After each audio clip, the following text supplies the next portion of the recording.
Good evening, ladies and gentlemen, and welcome to Shamrock FC Inside the Cage for Shamrock Fighting Championships 318. Jeremy Johnson today, along with world champion freestyle wrestler and Olympic silver medalist Sammy Henson. Sammy, how you doing? I'm doing good. Glad to be back here. Yeah, good to have you back here. You know, we had some action, though, in our last fight I want to talk about right off the bat, and that was the big Shamrock FC 317 that went down up in Kansas City, Missouri. And I know that there was some things on that card that were really kind of near and dear to your heart. First time that your son Jackson fought a mixed martial arts fight. Yeah, I wasn't I wasn't prepared for really how it was going to be. Really intense moment for me as a dad. As a coach, you know, it's different, but as a dad, it's always a little bit more intense, a little bit more on the line. And, you know, what an experience, though. What an experience to be able to share that with my son and to be a part of his life like that. I shared so many moments with him as a wrestler and as a coach, you know, when he was in Little League and then even high school.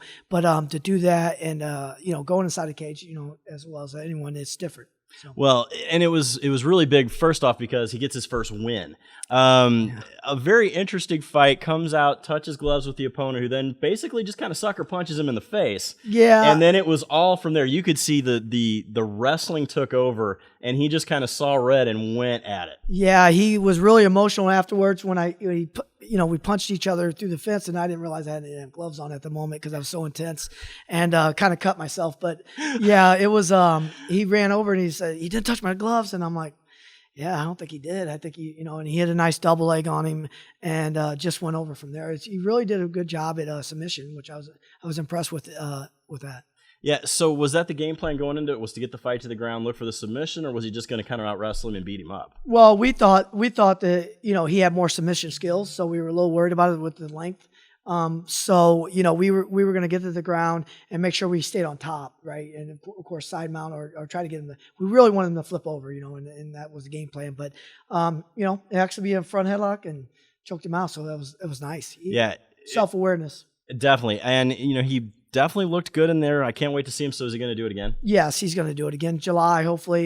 We look for that to be on that card. One of the things I was talking to these guys back at the stage and with Mike Rogers and those guys, and you know, everybody's, you know, it's his first fight, and you know, people are kind of scared. And I was like, listen, this guy's a professional. He's been in a lot of high level matches. I mean, he's not been in fighting. I know it's different, but you know, he's been on the big stage before. So it was nice to see him actually react and how he would react. You know, fighting's different and MMA's different. So he handled it like a professional.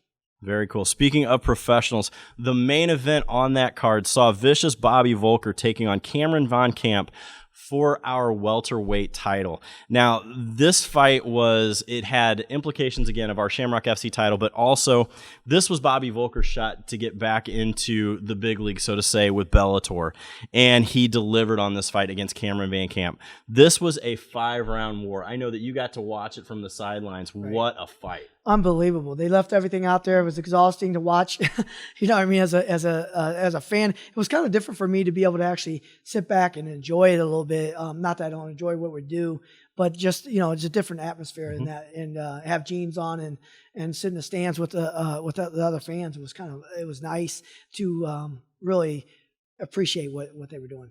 Yeah, Bobby Volker was able to control this fight from basically bell to bell, but Cameron Von Camp got in such good shots that Bobby was wearing this fight on his face by the end of it. I mean, he looked rough. Yeah, definitely. Could, you know, you don't know what's going to happen when you wear it on your face like that. You never know how the referee see it. So. Yeah, but it all went Bobby Volker's way, and in the end, he was offered that contract with Bellator, so we're going to see Bobby Volker moving from the Shamrock FC cage into Bellator real soon. Congratulations. That's a great... Definitely. I cannot wait. So, all right, coming up next, we're going to get into our weigh-ins for Shamrock FC 318, and we'll be right back right after this.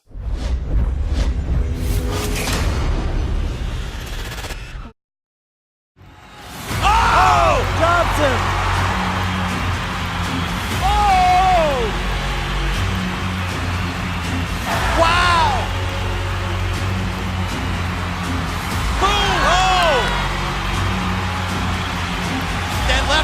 Oh, that one rocked him again. Oh, my gosh. Oh, my goodness. It knocks him out. Unbelievable.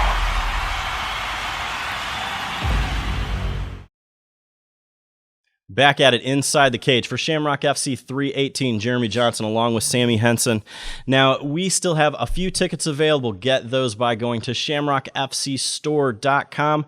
Tickets are still available, as I said, and also you can watch this live on flowcombat.com and the Flow Sports app on Roku and Apple TV4. But now we are talking about the weigh-ins. And Sammy, now this is something that you got to experience with your son, and it really is just amazing how big these things have become for us. Yeah, it was a great event for me as a dad, and my wife came, and it was just a cool experience for it all that we got to enjoy. That the family came and watched the weigh-ins. I don't think Jackson actually understood what he was supposed to do at weigh-ins, which is kind of funny. And then just watching other people and what they, just taunting and looking at each other and the peacocking that goes on. You don't really observe that until you're on the other side of it. But the fans do get to see the big lights, the fireworks, and everything that goes on at weigh-ins, and those will go down this Thursday night at 5:30 p.m. at River City Casino. Now, these are free, open to the public and all ages, and for the first 100 guests through the door, you get a free limited edition Shamrock FC t-shirt brought to you by Strix Vitro. Now, again, with the weigh-ins, though, it's something that, one, the fighters can't wait to get over. Yeah, they were my son. They all of them seeing that too.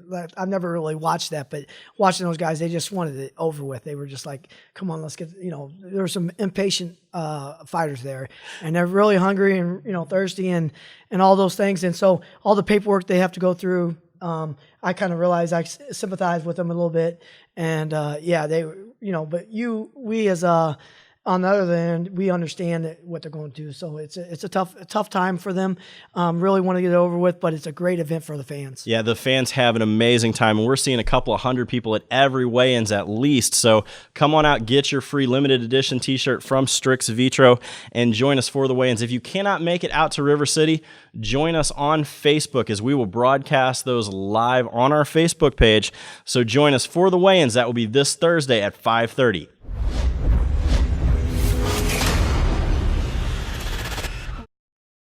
Come join us for Shamrock Fighting Championships weigh-ins live.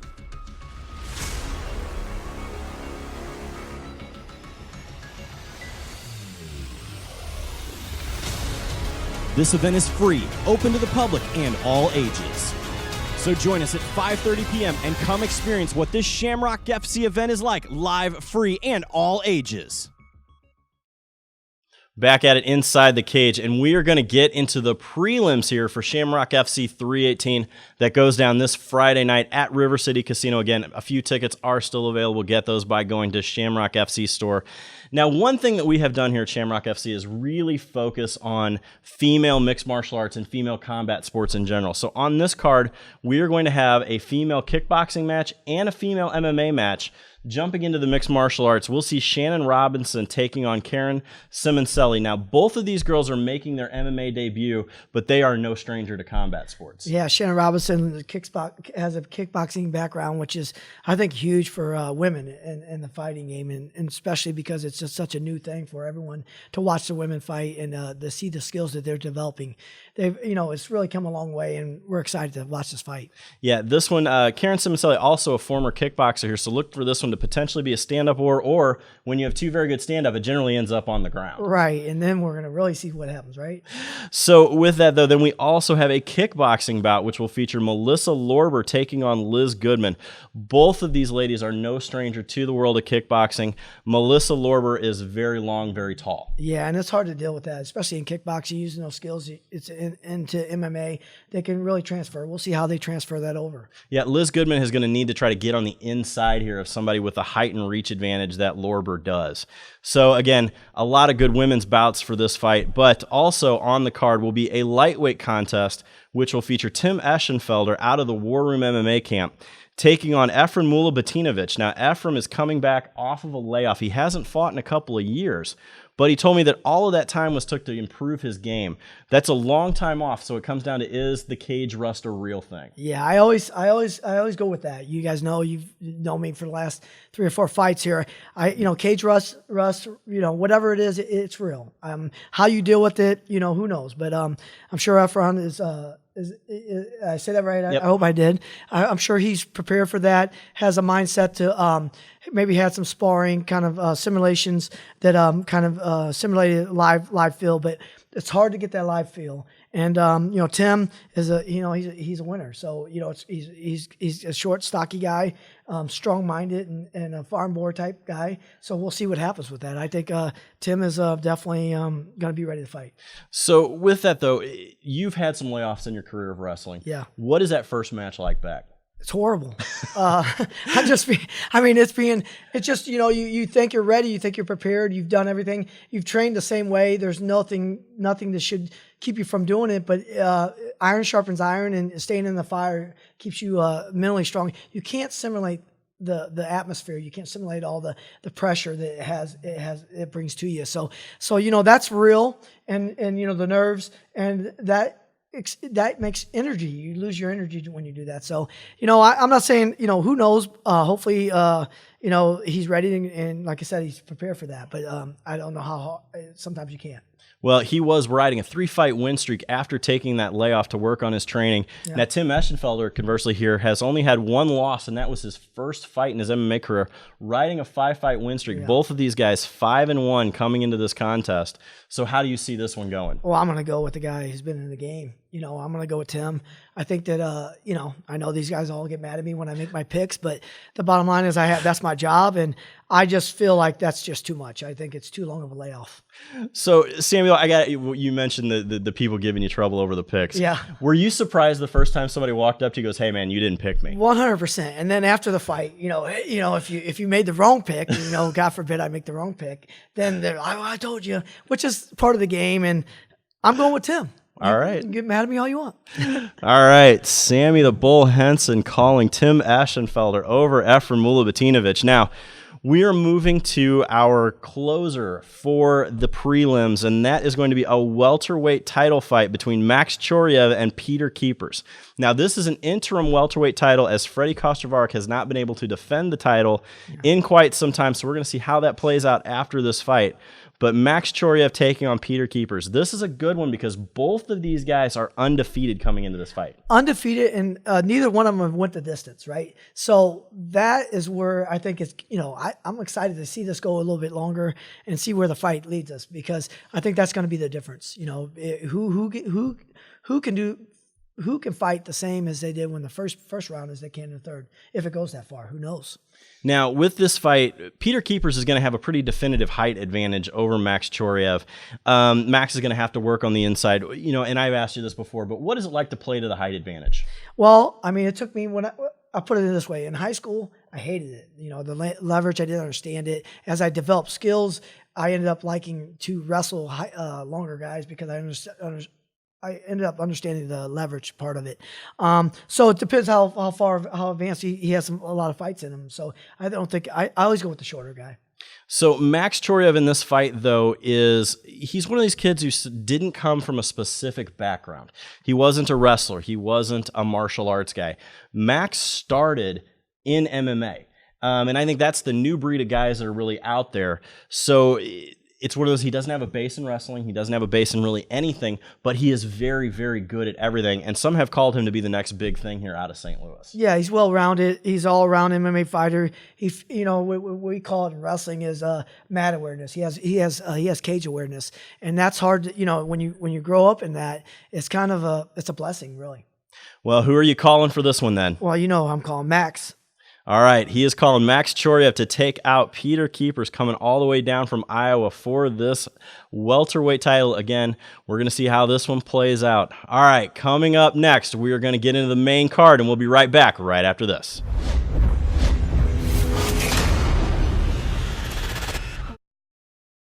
One of the top mixed martial arts companies in the world is based right here in St. Louis, Missouri. A quick touch of the gloves. Oh, again!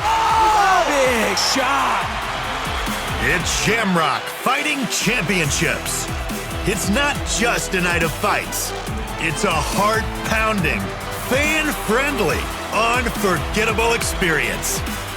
It's Shamrock Fighting Championships.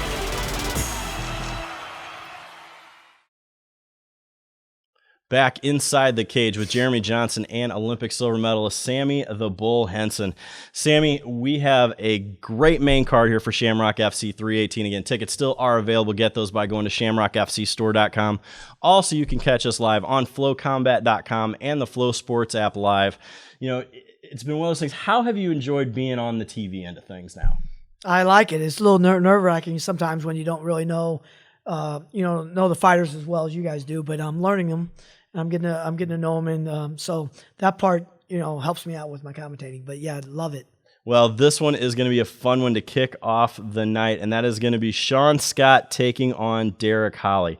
Now, Sean Scott is coming off a loss to Adam Osmo, but he is one of the biggest, strongest, most athletic middleweights that I have seen. He's just an absolute muscle, but he has the gymnastics background. He has multiple Guinness Book World Records. I mean, just crazy athlete coming into this fight. Yeah, when you have a skilled athlete like that, it's hard to, not just is he an athlete, he's a skilled athlete. So that you have to add that into the mix of he's dangerous. It sounds like he's dangerous. It looks like he's dangerous, and so it's going to be interesting to see how he handles Derek Holly. Yeah, now he is one of those kind of guys who always comes forward. He doesn't care much about blocking punches, and he's just so big and strong. But Derek Holly coming into this fight on a 2-fight win streak. This is his Shamrock FC debut, and he's very excited to make a statement in the Shamrock FC cage. Yeah, he's a wrestler, has a wrestling background, and so we'll, I think that having that confidence coming off of 2 wins in a row definitely gives him a little bit of an advantage over Sean. So coming into this one, then now we've got some skill here with the wrestling, and we've got some serious athleticism in Sean Scott. Who are you picking? I'm going with the wrestler. I'm going with Derek Holly. I know the athletic ability does scare me, and the toughness. Those are two. So I might, this is a close call, but I'm going to go with the wrestling background and a 2-win fight streak. I mean, that's important. All right, so all of you Sean Scott fans, send your hate mail over to Sammy Henson for that pick there. All right, coming up next, then we have Trayvon Crawford. He will be taking on Dan Bush.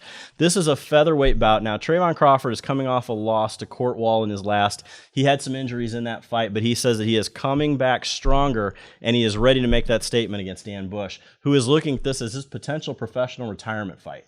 Yeah, and Trayvon, he likes to brawl. He likes to get in and mix it up. So, he has something. He has something to prove here. He has something to get that win back and prove everybody that he's really legit and in the game to win. And then Dan Bush, retiring. That's something you want to go on top. You don't want to. As an athlete, you always want to go on top. Your last fight being remembered. So I look for both these guys to lay it on the line. It's going to be interesting to see what happens. But definitely, if you want to know my pick. Not yet. Okay. I do have one more question for you, but that's fine. No, when you come to that retirement point and you put the boots on the mat, what's going through your mind? Well, I never put the boots on the mat, but I retired a couple times. I was like Andre Agassi. I retired and then came back 6 years later. So so rust is what I know about that in the game. But yeah, when I finally retired after Guangzhou, China, and I took third in the world, I was like, 36, and I was like, I had a family, so I almost had to retire, but it was bittersweet. It was a great moment in my life where I got to actually be 8 years old again and I enjoyed the whole process of it. And so I'm sure Dan is, if he's thinking about contemplating retirement, that he has thought these things through, and so it's a bittersweet thing. And another great thing in this is that Dan Bush is going to be donating his entire purse to a family friend who lost his life, and we're going to take a look at a video about that right now.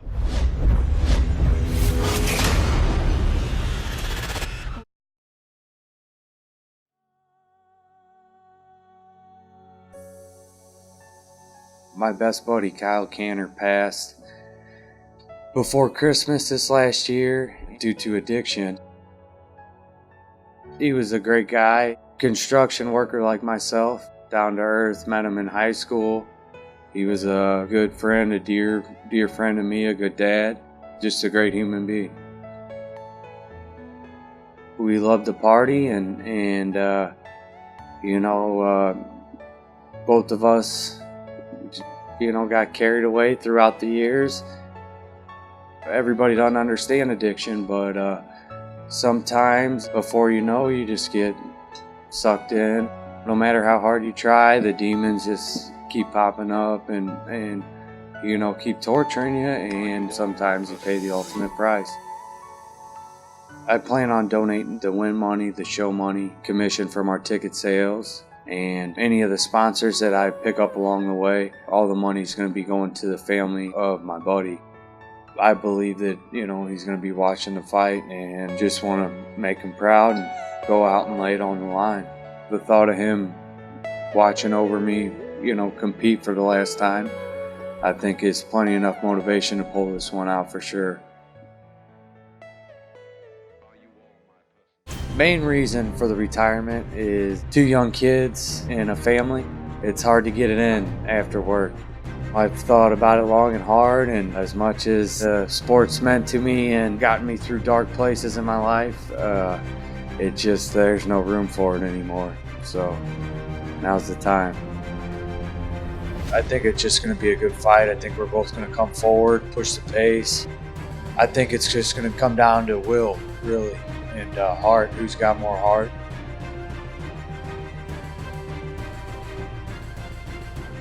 Definitely going to put it all out there and lay it on the line. Somebody's going to end up going down.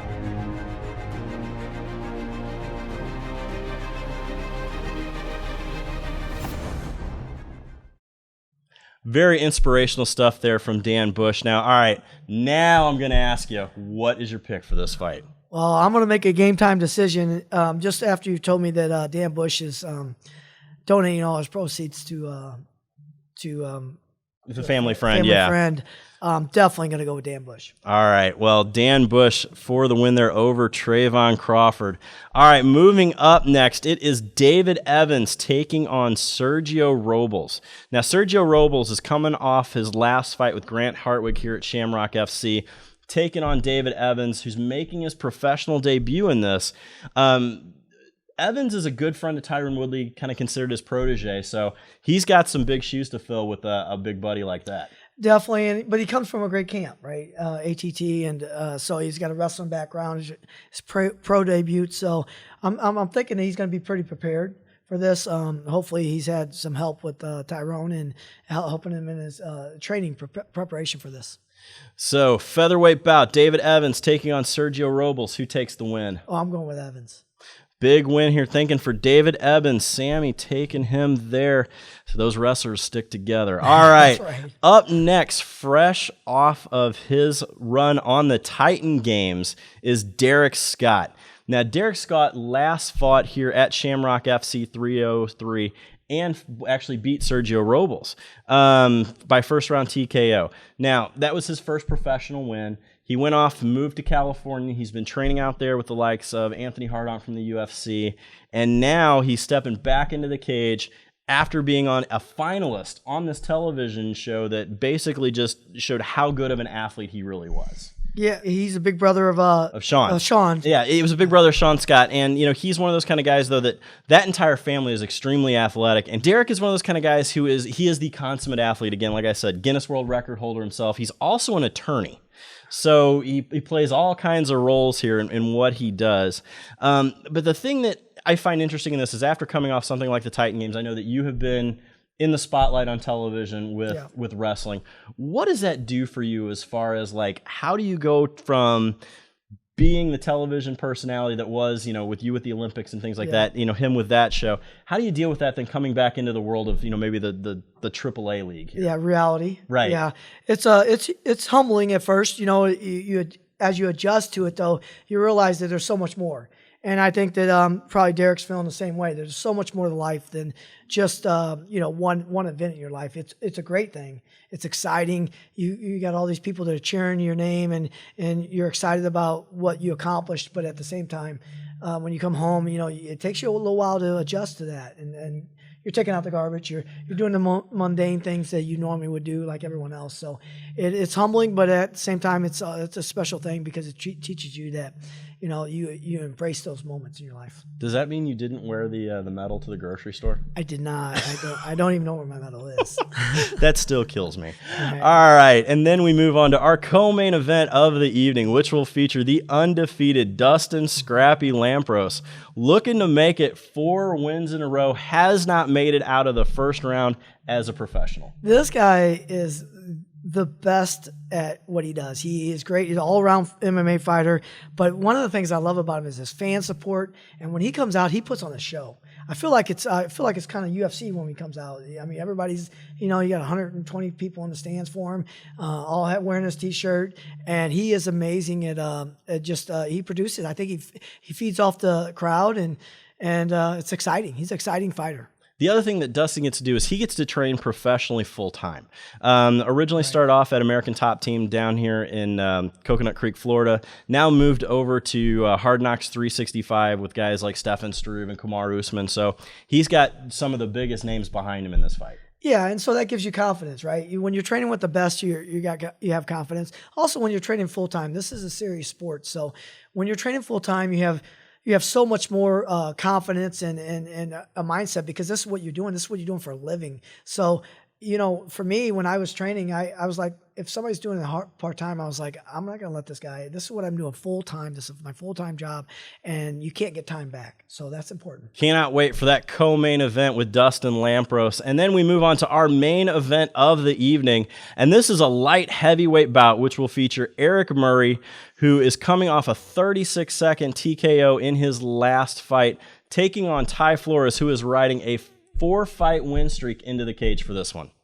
Yeah, I mean, Ty Flores, he's awkward, unorthodox style of fighting, hard-nosed, likes to fight. It looks like he likes to fight. And then you have the striker, in Eric Murray, who, he's always dangerous.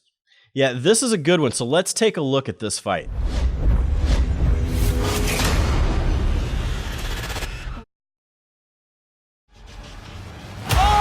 Spinning elbow there out of Flores. Boom! Oh! Big slam. Ty Flores trying to He finish. got it.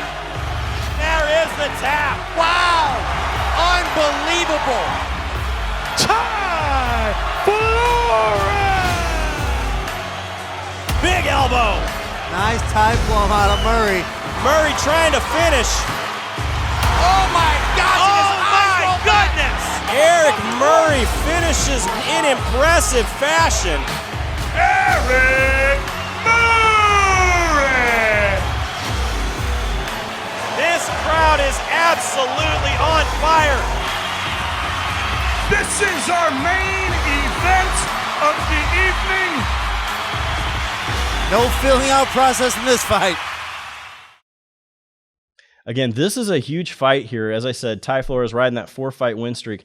He also moved out to Denver to train with Team Elevation, so he's getting into the way that cardio works. I know the Olympic Training Center in Colorado Springs is built there for a reason. It's to work that cardio in the air. So we're going to see how that plays out. This is also the first time Ty has moved up to 205. He's had some problems in the past to make 185. He's just such a big guy that's a hard one to make the weight to, and he saw the adverse effects of it. Yeah, and sometimes, weight cutting isn't the best thing. Sometimes weight cutting is not the right thing for each individual. Every individual is different. And also, going to a new training camp, maybe put on some more size and strength. Your training changes, so you never know what their camp is like and the difference in the other camps. So he probably just, his coaches came together and made the right decision for him and let it go up and feel good. So that won't be a fun one, taking on Eric Murray again. Eric Murray, though, a very technical striker, but he's going to have to figure out the unorthodoxness of Ty Flores. Yeah, Ty Flores is going to bring it, and I think Eric is too. I think this is why it's the main event, and Shamrock fans. I mean, this is the event. This is the match. This is the fight you want to see. So who are you calling for the winner? Oh, I'm going Ty Flores for sure. All right, hometown guy Ty Flores looking for the win over Eric Murray, and it all goes down this Friday night at River City Casino in St. Louis, Missouri. Tickets are still available. Get those by going to shamrockfcstore.com or watch us live on Flow Combat at flowcombat.com and the Flow Sports app on Roku and Apple TV4s. It's going to be a fun night of fight, Sammy. Yeah, I can't wait. I'm excited this Friday. All right, and we'll see you next time right here inside the cage.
the heart of the Midwest in St. Louis, Missouri.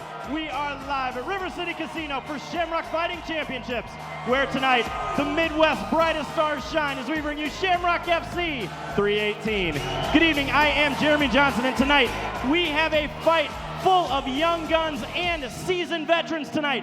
But with me tonight, it's Olympic silver medalist and world freestyle wrestling champion, Sammy the Bull Henson. Sammy, what a night of fights. What a night of fights we have here. A lot of young talent with seasoned veterans. I can't wait to get this thing started.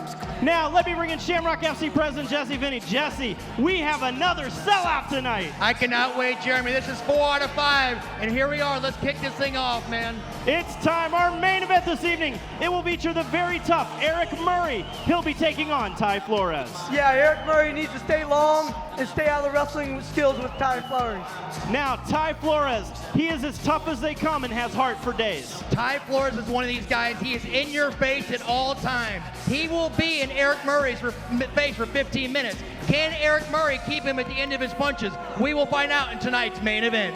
And then in our co-main event of the evening, it's Dustin Scrappy Lampros making his return to St. Louis, taking on the outstanding wrestler in Connor Shoemaker. Connor Shoemaker's game plan is really simple, just to keep this fight on the ground as long as he can. Now, Dustin Lampros, 3-0 coming into this fight with all first-round finishes. He looks to add another one tonight. A simple grappler versus striker. If Dustin Lampros can keep Connor at the end of his punches, he will knock out Connor. It's time. It's Shamrock FC 318. Let me send it up to the cage to Joe Parisi to kick us off. Let's bring out our first fighter of the night. Ladies and gentlemen, give it up for David Frazier.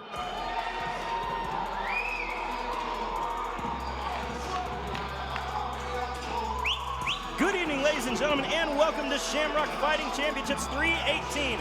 Jeremy Johnson tonight, along with my partner, Sammy the Bull Henson. Now, coming to the cage, it is David Frazier out of Cahokia, Illinois. He is looking tonight to make his mixed martial arts debut. Now, he is a 3-time state qualifier in the world of wrestling. If you've made it to that level 3 times, you have got something going. And his opponent, Tyree Davis.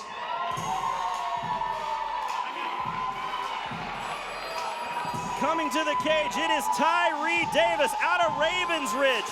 Now, he came into this camp working with Tim Connors, an excellent striking coach here in the St. Louis area. Unfortunately, Tim passed away, and he says that this fight is for his coach.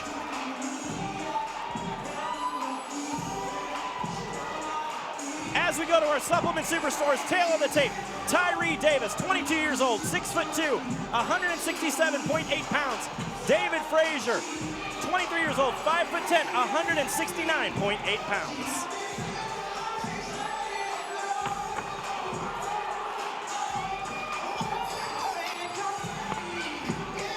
Ladies and gentlemen, tonight's opening contest is a mixed martial arts bout set for 3 rounds in the Shamrock Fighting Championship welterweight division.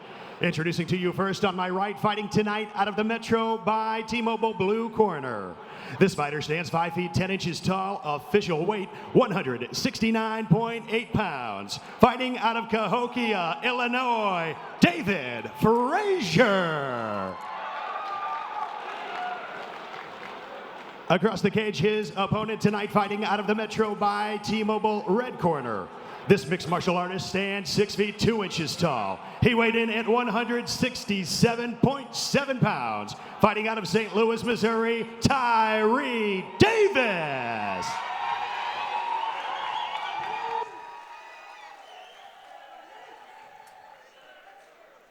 Referee Mark Wassam has the call for this contest. Tyree Davis in the white shorts, David Frazier in the black.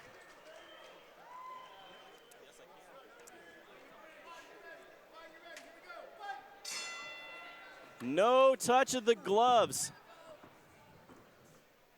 Davis staying very long.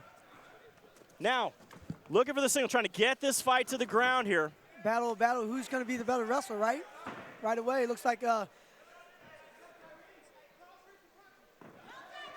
Davis, Frazier lands some big shots, trying to throw him around here. Oh, he's controlling it. He's controlling the wrestling for sure. Got to calm down a little bit, though. A lot of herky-jerky energy out of these guys. This is a very tough position here for Tyree Davis. He's got one arm trapped now, starting to eat some punches from the top here from David Frazier. He can't take too many of those. He's got to cover himself. Yeah, Frazier going to the body now. Totally controlling the match. Now, when we talk wrestling here, it's Side all mount. about following the hips. Yep, and side mount right there. Looking for the submission or potentially working that Kimura. Just winning the position. Ooh. Davis trying to pound him. Big slam body coming. Slam. Yeah. David Frazier's definitely the better wrestler here. Or showing better skills at least. 2-time state qualifier. So important here, keeping him down on the ground, just kind of manhandling around here Tyree Davis. And his conditioning is looking good, you know. He's picked him up a couple times. He's throwing him around. He's controlling the match. Very heavy pace to keep here. Yeah. See if he can do it, right? Keeping it up that entire time. Might not have to. Oh, teeing off here. Yeah. Tyree Davis trying to land, trying to Double survive. David Frazier throwing big hands, ducks down. Gets another high double there, takes him over, ends up inside control. Very easily steps over into mount. I feel like Tyree's just hanging on right now. He's got to find something, some kind of combo or get out, you know, whatever he has to do, he has to find himself. Down to 50 seconds remaining here in the first round. Tyree Davis trying to mount some sort of offense here, but he is just getting completely out-wrestled by David Frazier. Frazier starting to land some big ground and pound. Davis trying to push him away, trying to get up. 30 seconds remaining in this nice round. Move there to the Nice corner. move. 30 seconds left here in the first round. Just trying to finish this right now. Oh. Let those hands fly. Now, David Frazier takes the back, starting to land some ground and pound. 10 seconds remaining. It looks like Tyree Davis will survive into round two. Nice Granby roll. Little Granby roll action Little Granby there. roll there. You know, Tyree right there, I think that he's taken out of his element. He doesn't know what to do now, you know. He's at a point where his wrestling, he thought his wrestling skills were going to be better. Yeah, he seems to be having an issue with just the sheer power and technique. Without a doubt. Explosiveness, power, technique, and conditioning. As we see here in the corner of Tyree Davis, E.J. Brooks is literally just throwing around Eric Ellington trying to show him some things here. That was a new one to me. I haven't seen that before. I liked it. That's hands-on. You know, Tyree has to find something to get it going. You know what I mean? I don't know if it's not going to be wrestling because he's getting outmatched there. Yeah, he has got to mount some sort of offense here. As we look at our instant replay, we see David Frazier just teeing up, then looking for that double, drags him to the ground and continues the beatings. Round two.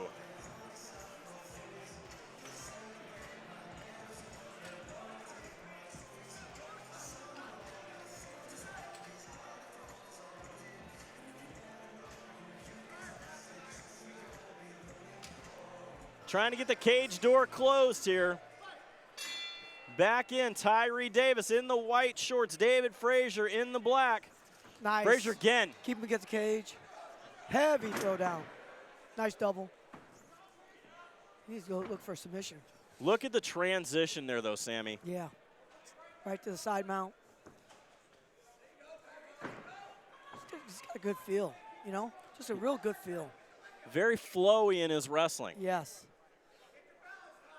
Like he's been there a little bit. Well, he's got two very good wrestlers in his corner, in Eric Big Dog Ellington and Bellator veteran E.J. Brooks. Yes. Cradle. He's got the cradle locked up. Oh, he's in trouble. Frazier here just starting to ground and pound. He's in trouble. Tyree Davis gives up his back. He's just being swarmed here. A full 2 minutes remaining in this second round.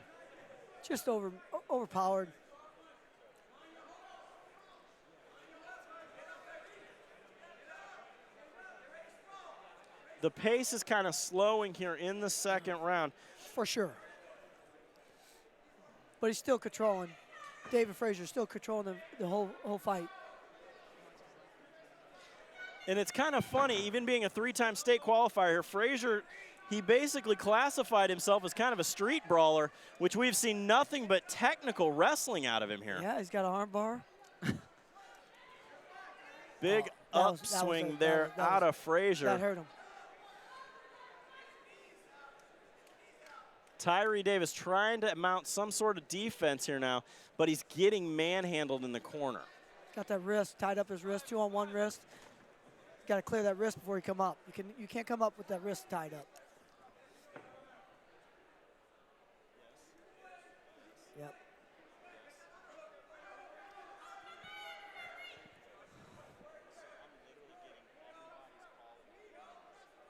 He's got to let it go. Got to let his hands fly.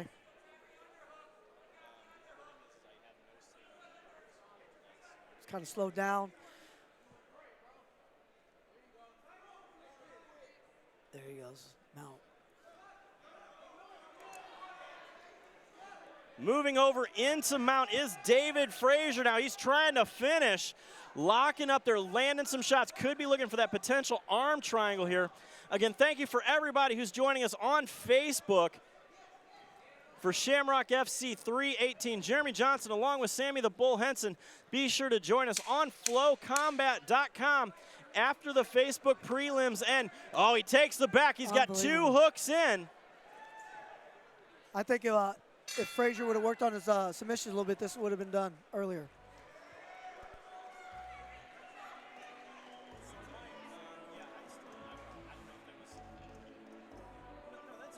Frazier looking a little tired right now, a little winded. A lot of work, though. He's done all the action. Yeah, we have definitely seen 2 definitive rounds here out of David Frazier. Tyree Davis has just not been able to mount anything at all whatsoever. And I think Tyree Davis is, he doesn't have, like I said, I think he's been taken out of his element with his wrestling. He's probably came in here with the mindset that he was going to be able to out-wrestle him, and it's just out of his game plan. Now let's take a look here at our instant replay. Big slam there, locking it up, taking him over. A double leg, slammed him down, got to the body, and then he controls the wrist the whole time here. So really the wrist control was the big change in the fight. And as you said, fighting the wrist is extremely important when you're in that position. For sure. You got the wrist control. You can't come up when you don't. You got to fight the wrist and get rid of the wrist before you come up. He came up with his wrist tied up. He can't do that. Third and final round here at Shamrock FC 318. Oh. Comes flying off, gets knocked to the ground. At least he tried something. That was.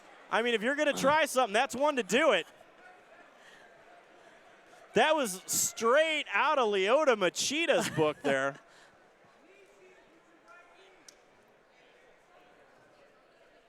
I don't know if it was on that skill level. But well, yeah. no, but it was flying like a champ. Yeah, it was up there. I'd like to see David Frazier try to end this match. I'd like to see him try to see what kind of finish he can get. Yeah, he is wrestling now in the side scarf lock hold position. Stepping over, trying to trap that arm, looking for a crucifix. Nice buck out there, though, again, with the roll. But no submission. No submission at all, right? Let your hands fly or whatever, right?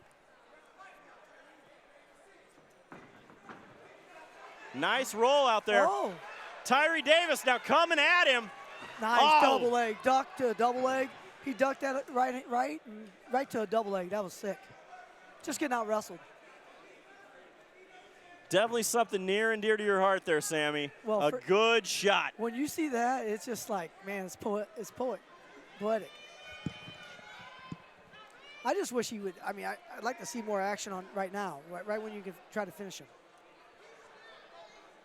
Tyree Davis back to full guard here.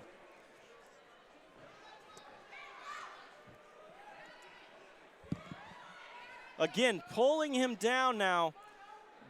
Davis doing a good job trying to get himself out here locked up. Yeah, he's on top. He's controlling the match the whole time, the whole fight.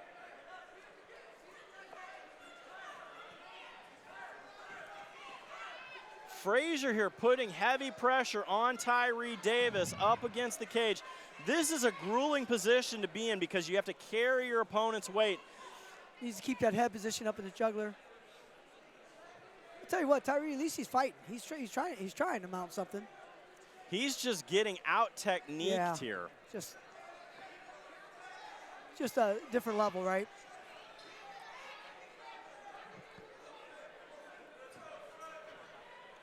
Yeah. Frazier now again trying to drag him back to the ground.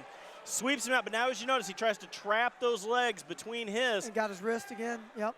Now stepping over to land some more ground and pound action.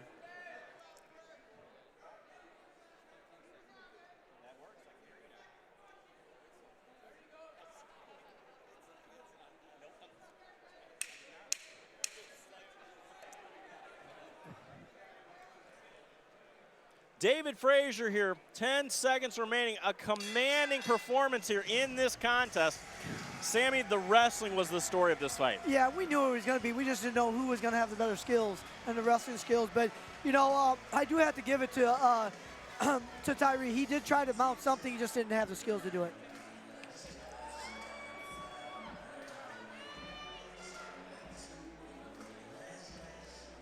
Don't forget, more action to come here. Our main event this evening will feature Ty Flores taking on Eric Murray. Ty Flores riding a 4-fight win streak into this tournament. Okay.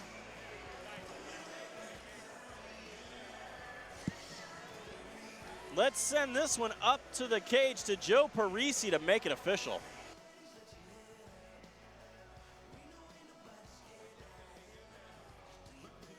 After 3 rounds, we turn this one over to the judges' scorecards, where all 3 judges have scored this bout 30-27 in favor of your winner by unanimous decision. Out of the blue corner, David Frazier. A big win for David Frazier here, just showing his wrestling prowess, taking the win over Tyree Davis to kick us off here at Shamrock FC 318. Again, we still have more action to come tonight. A lot of fights, 16 more to go, and we'll be right back right after this.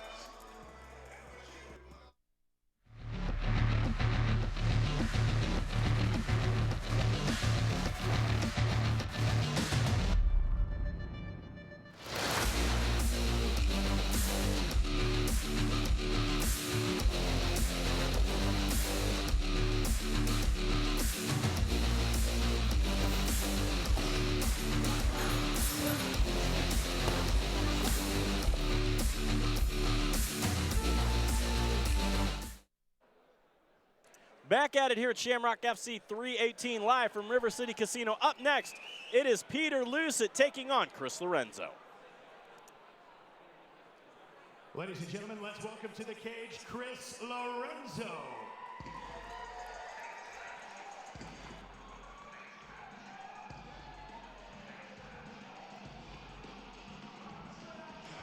Coming to us by way of Absolute Martial Arts, it is Chris Lorenzo. Now, he considers himself a traditional martial artist in the style of Tai Jitsu, but this camp was full of fundamentals for the world of mixed martial arts. That's extremely important, Sammy, to go back to the fundamentals in any sport of this. For sure, you want to do it, just be well-rounded in the sport of MMA, right? So that's what it sounds like.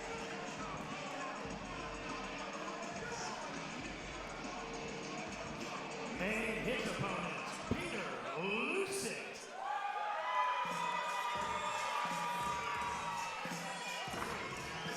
Coming to the cage by way of Gorilla Guns MMA, it is Peter Lucid. Now, he sports a perfect 2-0 record into the world of mixed martial arts, and he told me that he's always training. There's no such thing as a camp for them. As we go to our supplement superstore, tail of the tape, Peter Lucid, 20 years old, 5'8", 134.6 pounds. Chris Lorenzo, 26 years old, 5'5", 133.4 pounds. Ladies and gentlemen, this contest is a mixed martial arts bout, scheduled for 3 rounds in the Shamrock FC lightweight division. Introducing first on my right, fighting tonight out of the Metro by T-Mobile blue corner. A mixed martial artist, this hand's 5'5", official weight 133 even. Fighting out of Afton, Missouri, Chris Lorenzo. Standing across the cage, his opponent fighting out of the Metro by T-Mobile red corner. This fighter stands 5 feet 8 inches tall. Official weight 134.5 pounds. Fighting out of Waynesville, Missouri, Peter Lucid.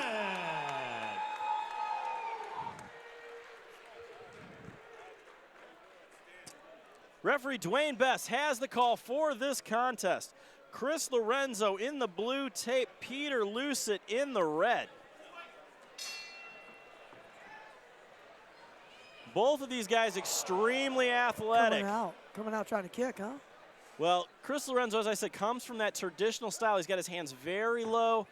Will throw some flashy kicks coming into this, as we saw that opened up the door. Both of these guys look very athletic, though. Very, very well, yeah. Look calm in there. But Lorenzo worries me with this because he fights with his hands down low, very traditional martial arts style. As we see Lucid working for a takedown, not able to get it. Working to keep that head pressure here in the corner. Using that head pressure, dropping his knee. Oh, nice. Big left hand there out of Lucid. They look physically fit in here, too. They looking like they've trained, had a great training camp, both of them.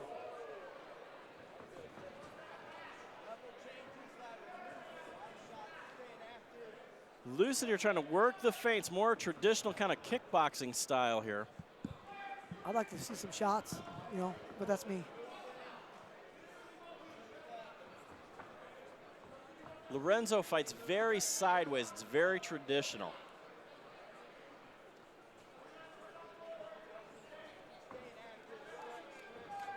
The problem with that is you almost see the wind up to it.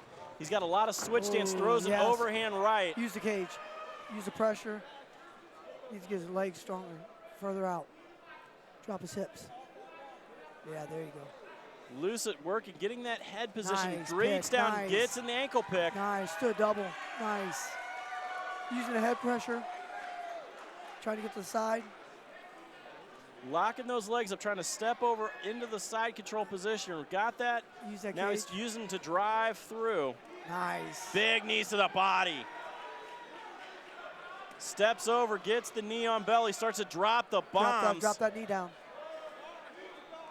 Way to close it off again. Got to extend it, brought his leg back in. Now again, he's good positioner, drops the hips down, steps over into full mount, comes right back over. Didn't feel right. Action again right in front of the booth here. Lucid inside control. That side mount's where he wants to be. Let's make some noise. Now we see Chris Lorenzo getting back to half guard.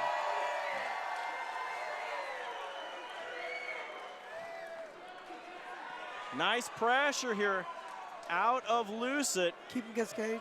Pressure. Lucid wrapping up that underhook again, looking to drop down for the pick. 10 seconds remaining. Big welt on that left leg. Big knee to the body there out of Lucid. Looking to try to wrap those hands up. Nice. Good nice first round. Lorenzo has a big welt on his left leg. From the knee kicks.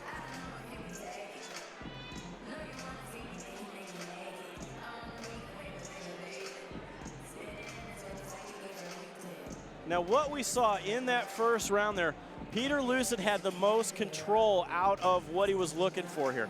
Now, when you keep the pressure on like that, he's got good head position in the corners. That's where he needs to stay.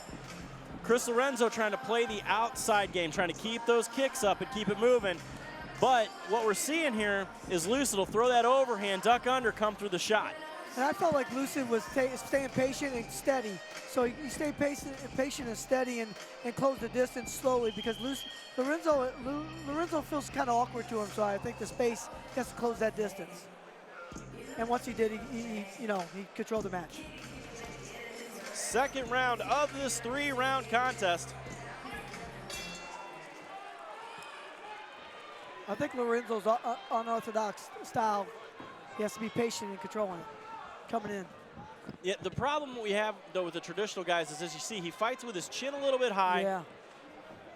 And basically what you're seeing is you wait for Lucid to kind of throw the feint, wait for the kick, and then he drops under to take him out. Right.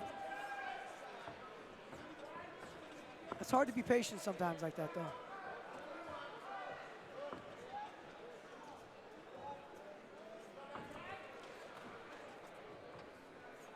A lot of feints here out of Lucid. Nice right hand, finds a home. Again, he's feinting with the left. Big overhand, though, out. Nice double leg. Got hit, got rocked, and he just fell into it. Didn't like that. Chris Lorenzo ending up in full guard here. Did not like that. That was a great reaction. Nice work there out of Lucid to survive that big uppercut. Gets the takedown again, locking up that position here. Using the cage. And that's a terrible position to be in. It's painful to have your head up against the cage and ground on like that. We see good head position here out of Peter Lucid, keeping that top pressure on, not giving Lorenzo any motion here to swing out, trying to swing for an armbar just there. You gotta be careful. Can he lock it up?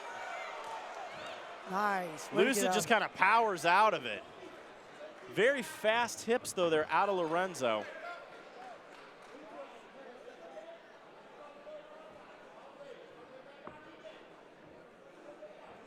Lorenzo's comfortable here, so gotta be smart. Yeah, he did really well there, but he's got an overhook on the left side.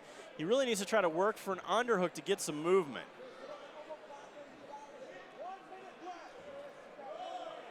Underhooks are your friend, be it MMA, be it wrestling, be it judo, doesn't matter. For sure, controls everything, right?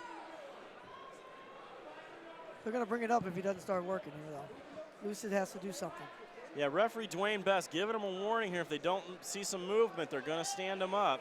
And I think Lucid's trying to be a little safe, cautious here, don't you think? After that, most definitely. Yeah, definitely. Almost got locked up, so basically strong-armed his way out.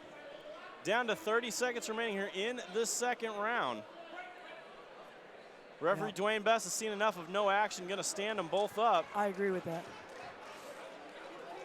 Oh, I hate stand-ups. I think you should let them work no matter where they're at. I just hate when they're not doing anything. 10 seconds. Big side kick there out of Lorenzo. Lorenzo's starting to find home with his range, huh? He looked more comfortable that round, for sure. Definitely looked more comfortable. The problem was he spent over half the time on his back and not doing anything with it.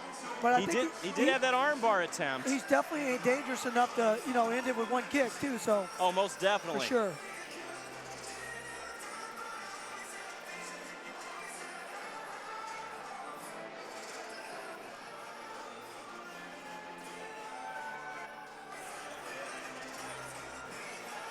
Ring girl Whitney doing work here at Shamrock FC 318 live from River City Casino in St. Louis, Missouri. Jeremy Johnson along tonight with my partner Sammy the Bull Henson as we go back to our instant replay. Big uppercut there out of Lorenzo, found a home on the chin of Lucid, but Lucid takes the shot and gets the fight straight back to the ground. Lucid's definitely controlling the pace, controlling the fight.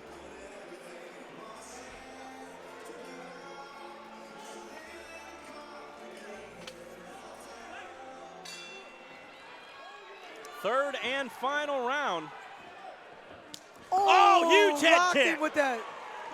That was surprising. He took it, though. A lot of DNA flying all over the cage after that one. That hurt me over here. Didn't seem to faze him. Big overhand flip from Lucid. Nice. Got behind him. Kind of an arm drag, semi-arm drag. Got behind him. He's smart. He wants to go to the wrestling. He wants to make this a wrestling match. He has to. But he's got to be careful on top, too, right? Yeah, we have seen some pretty decent submission attempts here from Chris Lorenzo. If I was him, I'd get a wrist control right there. You know what I mean? See how his body, see how he can pop back up? You get that wrist control like the last fight, it's harder to come back up. Big knee there into the thigh. Just dragging out, gets the back, trying to get it. No hooks in, though. Tried to throw it in too fast. He didn't flatten him out a little bit. Try to jump into it.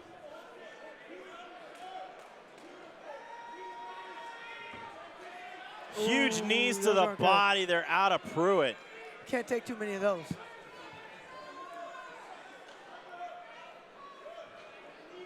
Pruitt here working that shoulder position. He's right where he wants to be. Comfortable here. But he's got to do stuff. Those knees to the body have to hurt here. Lorenzo trying to work to get back to half guard. Yeah, Lorenzo does not want to be letting him have the side mount at all.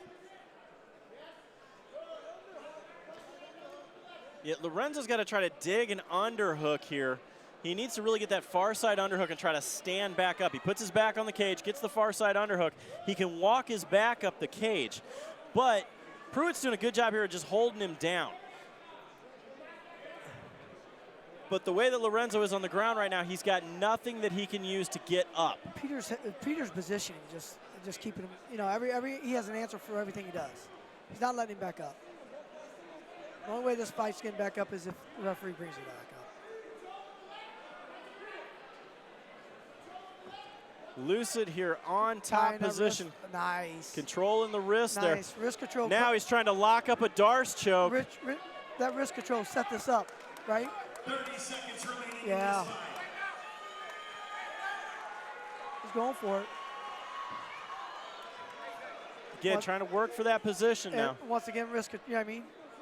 Smart. Yeah.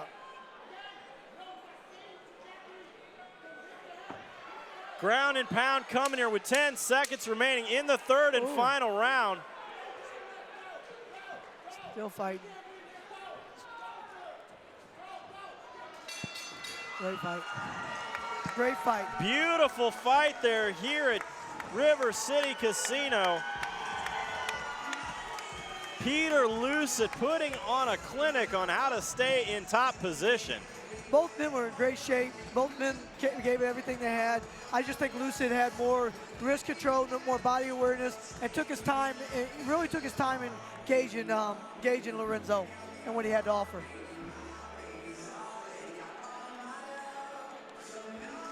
As we look here at our instant replay, a lot of feints there out of Lucid. Basically, he uses the feint to set everything up. Gets Lorenzo guessing.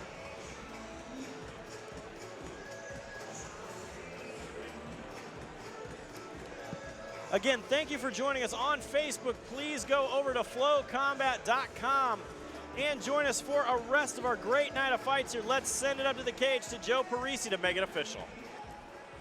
Ladies and gentlemen, after 3 rounds, we turn this one over to the judges' scorecards where we have a unanimous decision. All 3 judges this evening have scored this bout 30-27 in favor of your winner. Out of the red corner, Peter Lucid.